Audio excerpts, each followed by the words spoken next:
Hello everyone. बेटा, पिछली बार आपने अलग अलग तरह के क्वेश्चंस किए थे और बेसिकली आपने सैक्रिफाइसिंग रेशो और न्यू प्रॉफिट शेयरिंग रेशो भी निकाली थी। ये चैप्टर है admission of a new partner. तो जब किसी पार्टनर को फर्म में एडमिट किया जाता है तो बेटा उसके आने से जो ओल्ड पार्टनर्स हैं उनके हिस्से में कुछ ना कुछ कमी होती है और वो कमी आप किस रेशो के थ्रू निकालते हो? सैक्रिफाइसिंग रेशो के थ्रू।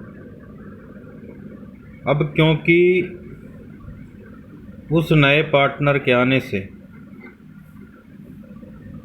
पुराने पार्टनर्स के हिस्से में कुछ ना कुछ कमी हो रही है। अब उनका इस चीज़ में कसूर तो है नहीं, और फ्यूचर में ये जो पार्टनर है, नया वाला पार्टनर, बेटा प्रॉफिट्स में अपना हिस्सा लेगा।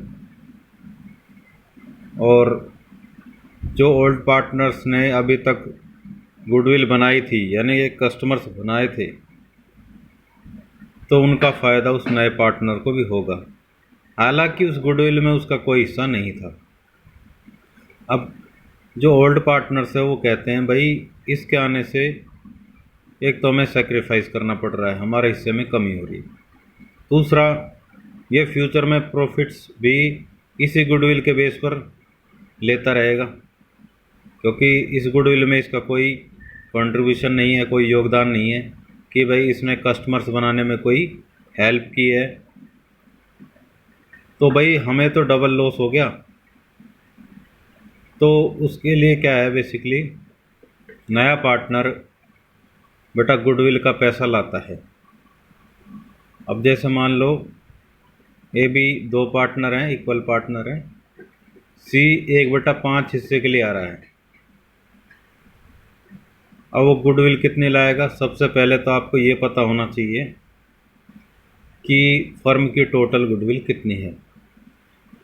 अब मान लो गुडविल की वैल्यूएशन की है, बेटा अलग अलग मेथड्स हैं, आपने किए थे average profit method, super profit method, capitalisation method. किसी भी मेथड के हिसाब से गुडविल निकाली गई है। मान लो गुडविल का अमाउंट आया है 1 लाख और सी आ रहा है 1/5 हिस्से के लिए, तो 1 लाख गुना 1/5 कितना हुआ? 20,000। तो ये जो 20,000 है ये ओल्ड पार्टनर्स जो कि सैक्रिफाइस कर रहे हैं, ओनली सैक्रिफाइसिंग पार्टनर्स, बेटा वो पार्टनर इस गुडविल के पैसे को नहीं लेगा, उसको नहीं मिलेगा जो कि सैक्रिफाइस नहीं कर रहा है, सिर्फ उनको मिलेगा जो कि सैक्रिफाइस कर रहे हैं। अब मान लो यही ए और बी थे, मान लो सिर्फ ए सैक्रिफाइस कर रहा है तो ए को ही ये 20,000 रुपये मिलेगा, और मान लो बी सैक्रिफाइस कर रहा है तो बी को ही मिलेगा, और मान लो दोनों सैक्रिफाइस कर रहे हैं तो उनकी जो सैक्रिफाइसिंग रेशो आएगी उसमें ये अमाउंट बटेगा। तो बेसिकली अब हम देख लेते हैं accounting treatment of goodwill on the admission of a new partner. मतलब जब नया पार्टनर आता है तो उसके टाइम पर गुडविल की अकाउंटिंग ट्रीटमेंट आपको किस तरह से करनी है। वहाँ पर अलग अलग तरह की सिचुएशंस हो सकती हैं। पहली सिचुएशन है when the amount of goodwill और प्रीमियम, प्रीमियम फॉर गुडविल भी बोल सकते हैं, goodwill is paid privately. Privately का मतलब बिल्कुल सीक्रेट में, और ये एक तरीके से आप ये लगा के चलो कि फर्म में लाया ही नहीं गया पैसा। इस पैसे को बाहर की बाहर जो पार्टनर्स है ओल्ड, उनके बीच सहमति हो गई थी भाई बिजनेस में लाना ही नहीं है, ऐसा करो मैं अलग से दे दूँ, ठीक है ना। तो जब बिजनेस में वो पैसा आया ही नहीं है तो इसकी कोई एंट्री नहीं होगी फर्म के अकाउंट्स में। दोबारा रिपीट कर रहा हूँ बेटा, जब नया पार्टनर अपने हिस्से की गुडविल का पैसा लाता है और वो पैसा बिजनेस के बाहर ही दे दिया जाता है प्राइवेटली, चुपचाप, तो वो उसकी एंट्री फर्म के अकाउंट्स में नहीं होगी।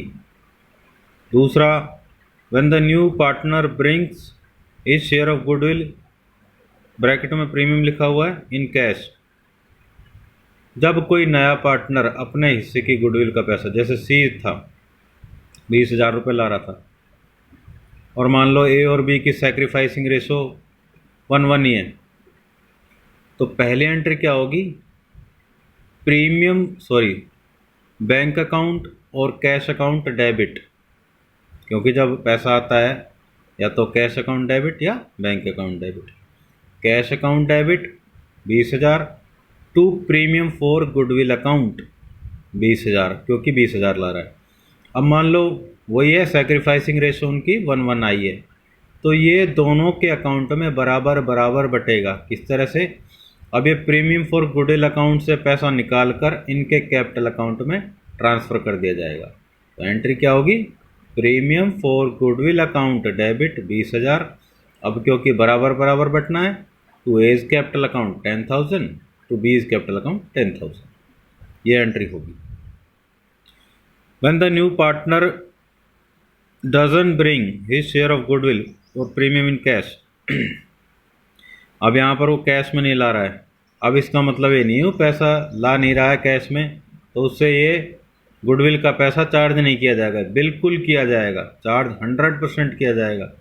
लेकिन कैसे किया जाएगा उस चीज़ को समझ लेते हैं।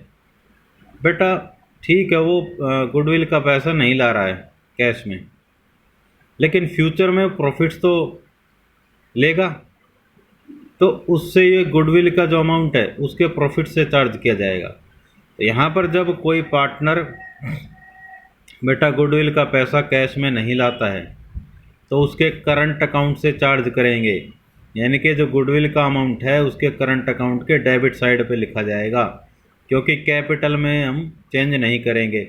जब इस तरह का केस होता है तो कैपिटल हो जाती है फिक्स्ड, यानी कि कैपिटल के अमाउंट में कोई चेंज नहीं, तो जो ट्रांजैक्शन या एडजस्टमेंट होगी वो करंट अकाउंट के थ्रू होगी। बाकी हम अलग अलग केसेस में क्या क्या एंट्रीज होती है वो देख लेते हैं। बेटा पहला केस आपको क्लियर हो चुका है, क्योंकि प्राइवेटली दे रहा है तो कोई एंट्री पास नहीं की जाएगी, लेकिन जब कैश में लाता है तो अल्टरनेटिव केस देखते हैं। अब ये मैंने आपको बता ही दिया था सी का जो एग्जांपल देके, कैश या bank account debit to premium for goodwill account 20,000, A और बी में बराबर बराबर बांटा था। Premium for goodwill account debit 20,000 to old partners capital accounts, यानी कि to A's capital account 10,000 to B's capital account 10,000, तो इस तरह से बांट दिया। अब कई बार क्या होता है, ये ओल्ड पार्टनर्स बेटा उस पैसे को चाहें तो निकाल सकते हैं जो कि ये पैसा आया है, और नहीं चाहे तो नहीं भी निकाल सकते हैं। लेकिन जब वो निकालेंगे तो क्या एंट्री होगी, बेटा जब मैंने आपको बताया था कैपिटल अकाउंट या करंट अकाउंट में पैसा आता है तो क्रेडिट होता है, और जब उससे पैसा निकलता है या निकालते हैं तो डेबिट होता है।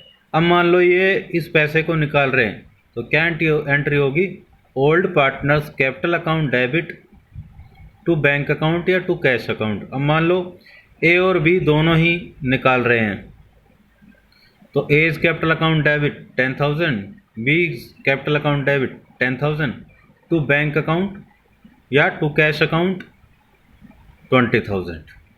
कई बार ऐसा होता है बेटा वो पूरा अमाउंट नहीं निकालते हैं, मान लो आधा निकाला है, तो A's capital account debit 5,000, B's capital account 5,000 to bank account 10,000, इस तरह से।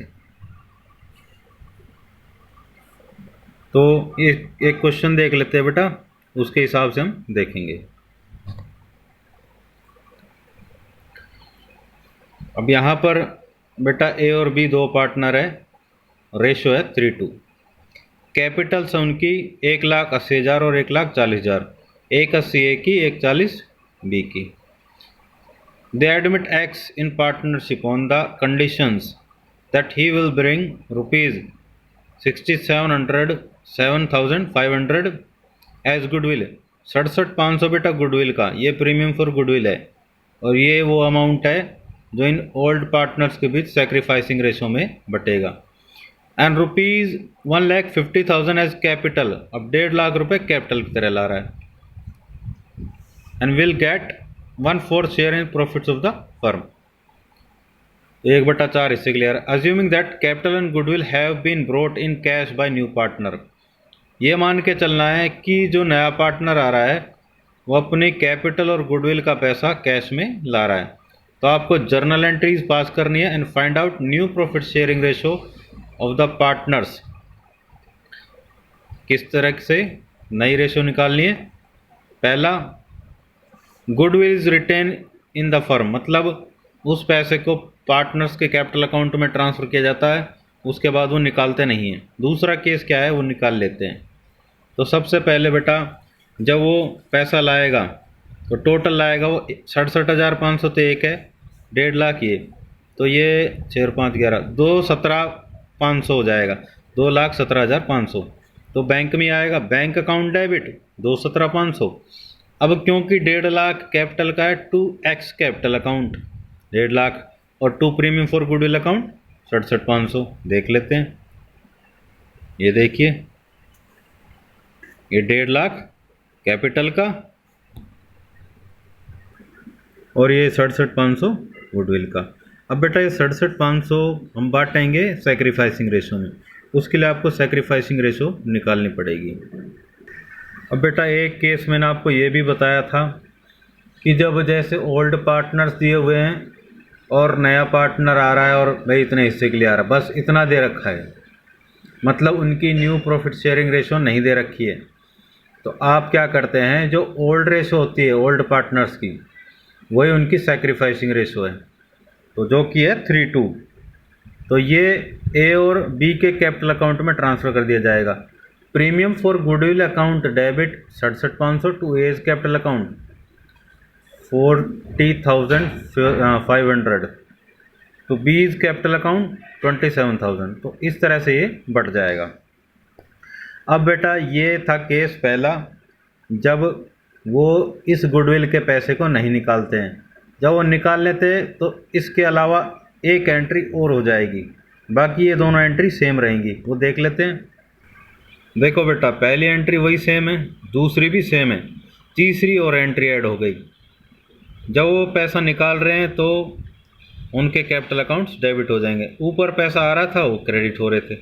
तो A's capital account debit 40,500, B's capital account debit 27,000 to bank account 67,500। New ratio calculate करने के लिए नीचे देखते हैं वर्किंग नोट में। तो यहाँ पर बेटा 1/4 के लिए आ रहा है, 3/4 है, और वो 3 किस तरह से है 3/4। तो ए का नया हिस्सा कैसे निकालेंगे,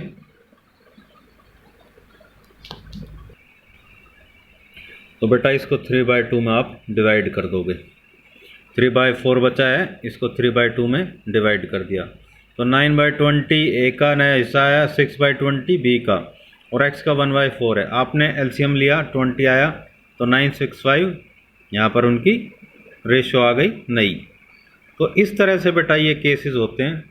तो आपको समझ में आ गया होगा, बाकी अगर समझ नहीं आया तो आप मुझे कांटेक्ट कर सकते हैं। Okay bye, take care.